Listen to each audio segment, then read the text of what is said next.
Ideas for these videos can come from the weirdest of places. The middle of the night when I can't sleep, something that comes up in conversation on another YouTuber's Discord, or something that just crops up in the deepest, darkest, biggest hives of scum and villainy on the internet. Twitter, as you might know it. Matt Bishop is usually a great source of information. The guy knows his stuff and always posts an on this day. Yesterday, it was about the infamous Is That Glock race. Today, it was about the death of Helmut Koenig at Watkins Glen, which came just a year after the tragic death of Francois Sever at the same circuit. But for today's video, I was shown a tweet left as a response to another tweet. You know, the quote retweet thing. It's called something else now that Elon's taken over, but the point is very much the same. It was to do with the teams being resistant to Andretti's entry into Formula 1. The response was, I challenge any of the full-time F1 teams to come to IndyCar. Now, a few are quick to point and laugh at McLaren's effort in 2019 when Alonso failed to qualify, a couple of responses mocking the European snobbery of it's just turning left, no skill required, F1 drivers best in the world and so on. But in 1965, a full-time F1 team won the Indy 500. At this point, the Indy 500 wasn't part of the World Championship.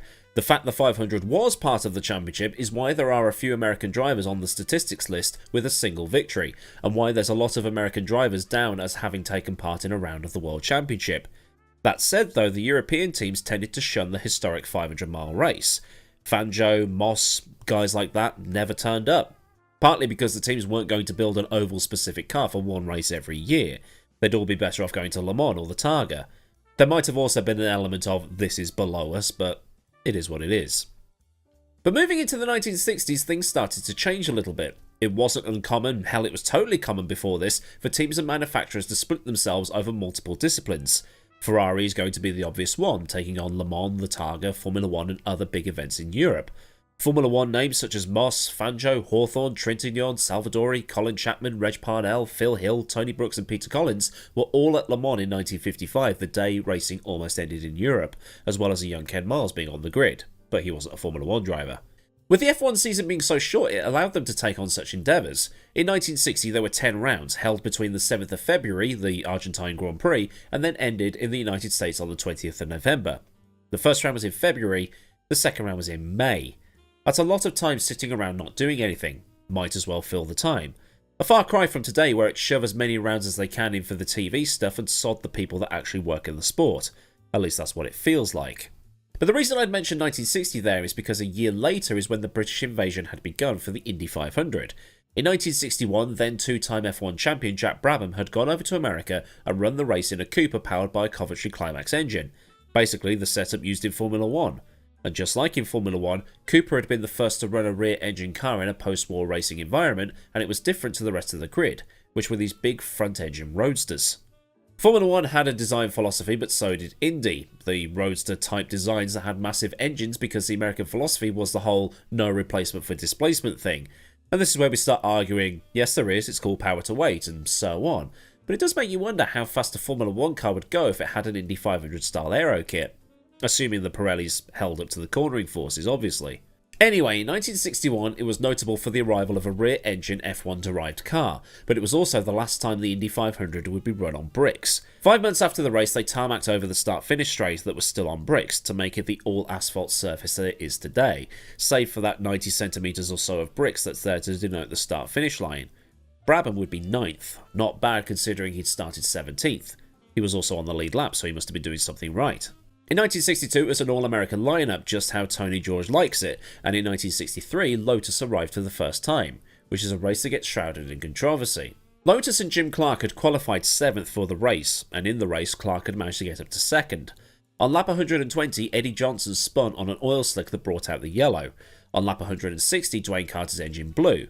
But over the course of the race Clark took chunks out of the lead to be about 5 seconds behind with Dan Gurney in tow. But Gurney's tyres gave out and he finished 7th after a change. Towards the end of the race, Eddie Sachs spun twice on oil. The officials then noticed that it was Parnelli Jones leading the race that was the one spraying oil all over the track, and there was smoke coming from his car due to having a crack in the oil tank on the rear. USAC was considering black flagging Jones to bring him in and get the crack patched up or retire the car, as he was causing the cars to spin off and crash, with Colin Chapman being quite in favour of that, given that his car was in 2nd at the time. USAC decided to let the race run, and Jones got the win. Chapman was understandably quite unhappy, feeling that the only reason Jones was able to keep running was to prevent a British car and driver winning at America's race. but he didn't protest the result. Ford also didn't want to protest because handing Clark the win through disqualification would have been a PR nightmare. Clark returned to Formula 1, where he'd take the title with 100% of the points on offer.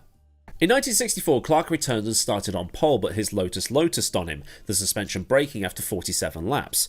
This is also the first time the race had been flat out stopped due to an accident, this involving Dave McDonald and Eddie Sachs along with 5 others, and the crash would end up being fatal for the 2 drivers I've just mentioned. Jack Brabham was also in the race, but he'd retire on lap 77. But Clark would be back for 1965, and so would Lotus. Chapman was determined to win this race. Lotus turned up in 1965 for the 45th running of the 500 with this absolute beauty, the 38. Powered by a Ford V8, this car was an evolution of the 29 and 34 that Clark had run at Indianapolis before. It took a lot of design inspiration from Lotus's Formula 1 cars at the time, and Formula 1 cars at this point only had 1.5 litre engines. This car had a 4.2 litre V8 that chucked out 500 horsepower. Due to this, the car was significantly larger than Clark's Lotus 33 that he'd been running in Formula 1, but at the same time, it was smaller than the massive roadsters that were traditionally run at Indy. This is Parnelli Jones's car from 1963, a big old boy with its front-mounted engine. The belief at Indy for a long time was that being pushed wasn't the way to go. They preferred to be pulled, something that Enzo Ferrari agreed with, and I do at some point need to do the whole fight Enzo had with Italian racing authorities thing, you know, the whole front versus rear engine thing in Italy. But yeah, this is what was being run at Indianapolis. Now this example is a big ass car with a big old engine painted in red, white and blue. It doesn't get more American than that. But Lotus had tried something else with this car. They designed it with offset suspension. Today, and I'm assuming they were back then as well, cars are set up with asymmetric setups to have the car basically lean over in the corners, so the car is in a straight line, turning left, if that makes any sense. It's to help with tyre wear and other things, so you're using less steering in the corners, which I'm told can help aerodynamically, because the driver's hand is kept inside the cockpit more as he or she isn't turning as much, although that's probably all a moot point because of the aero screen these days. Instead of setting the car up so it's falling over, Lotus fitted suspension of differing length, so it was shorter on the left-hand side to get the car to pull in. Clark's 4-lap average in this car was 160.729 miles an hour, which is 258.668 kilometers an hour. Clark was also the first person to go over 160 miles an hour in an official qualifying session, even though AJ Foyt had broken through that barrier earlier in the month, and then did it again in qualifying to get on pole. But he'd done it after Clark had done that single lap. Clark did it over 1 lap, Foyt did it over 4, if that makes any sense. Foyt was also in a Lotus, as it so happens, and there were 6 of these on the grid. USAC had also changed the rules around a bit to try and nudge the teams into using methanol and change the minimum weight. Car tank capacity was also reduced to 75 gallons or 284 litres, presumably to reduce the risk of fire that had been part of the fatal accident a year before. And there was the introduction of a rule that said that all cars must make at least 2 fuel stops and all fuel going in has to be gravity fed. Petrol wasn't banned and it could go further than methanol, but methanol produced more horsepower. But because the teams had to make 2 fuel stops no matter what, there was no advantage to using petrol. Sorry, gasoline. And the grid was full of names that will be recognisable. There's Clark, obviously, there's also Mario Andretti, who qualified 4th, Al Unser, Bobby Unser, AJ Foyt, Maston Gregory, Dan Gurney, who was in another Lotus, Johnny Rutherford, and a bloke called Bill Cheeseburg. Not a name I've heard of in all honesty, but it's an interesting name. Only AJ Foyt, the pole sitter, and Jones were previous winners, but there were 12 rookies, one of those being Andretti. Clark was able to take the lead into the first corner and led AJ over the first lap. On lap 2, Foyt got back into the lead, but Clark got past him again on lap 3 and started pulling away. Behind, cars were dropping like flies as 17 of them would be out by halfway point. Only one driver retired as the result of crashing into a wall, and that was Bud Tingelstad. Everybody else had something go wrong on the car. Like Foyt, he would drop out of the race when his gearbox died on lap 115. Only the 2 Lotuses of Clark and Foyt would lead a lap all day. When Clark pitted on lap 65, that put Foyt into the lead until he made his pit stop at the end of lap 74. Clark passed him and led the rest of the race. Clark led 190 of the 200 laps to take the victory, and in doing so became the first non-American to win the race since Gaston Chevrolet in 1920, and it was the most laps led at the 500 since the 195 logged by Bill Vukovich in 1953. It was also the first rear-engine car to win at Indianapolis, and Clark would later be the only person to be the Indy 500 winner and the Formula 1 World Champion in the same year. He didn't win at Monaco because he'd skipped it to race at Indy. Such was the rules at the time, with only the best X races counting. Another record that Clark set during this race was that it was at the time the fastest 500 in history, with Clark setting an average speed of 150.686 miles an hour, which was the first time the 150 mile an hour average had been broken, and it was 3 miles an hour faster than AJ had achieved the year before. The 4 front-engine cars that were in the race finished in the top 10. It was also considered payback for 1963. Journalist Brock Yates was also of the impression that if Clark had been an American driver in second and not British, then Jones would have been disqualified. It was also confirmation that rear-engine cars were the way forward, meaning that the 1964 race won by Foyt would be the last time a front-engine car would win the race. And following this, many cars entered at Indy were essentially Lotus clones because it had been that good. Lotus did come back in 1966 but conceded victory to Graham Hill's Lola.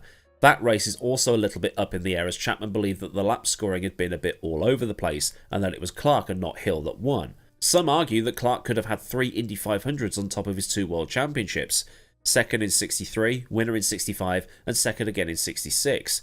That 1966 race as well had Hill, Clark and Stewart running 1, 2, 3 in varying orders. Had they finished that way, it might have made a lot of people very cross. Lotus would make one last visit to the Brickyard in 1968, which was the year that Clark was killed. This is with the Pratt & Whitney turbine engine that I've looked at before, but there is one other thing that did come from that 1965 race. The best bits of the Lotus that won were morphed into another game changer, this time for Formula 1. And that would be the 49. But a British driver in a British built car going over to America and causing them to build clones of that car for a couple of years is an interesting story. And it's all come up because of the whole F1 versus IndyCar thing that's kicked off again due to Andretti. An IndyCar team wants to come to Formula 1, and the last time a Formula 1 team went to America it didn't go too well. But if you go back a bit further, it has happened before, and I think it's something that gets forgotten sometimes. So to answer that tweet of wanting to see a full-time F1 team at Indy, already done. You could say, completed it, mate. So then, a look at the time a full-time Formula 1 team won the Indy 500. If this has been new to you, then do like the video so I know I've done a good job. And if you want to take our relationship to the next level, then subscribe with the bell on so you never miss out on any future videos. Massive thanks, as always, to the kind people at Patreon, and if you want to help pay for the photographs I use in these videos when I do have to buy some, then a link to Patreon is in the description, with channel memberships also available if you want to spam Roberto Moreno emojis in comments. There's also super thanks down there if you want to do a one and done without having to sign up to Patreon and then immediately delete the account. Also in the description is a link to the F1 Store affiliate and other affiliates if you just want to help out there, and links to Discord and socials are in the description too if you want to join in a conversation. So until next time, I've been AdmiralLaWind, have a great day wherever you are, and goodbye.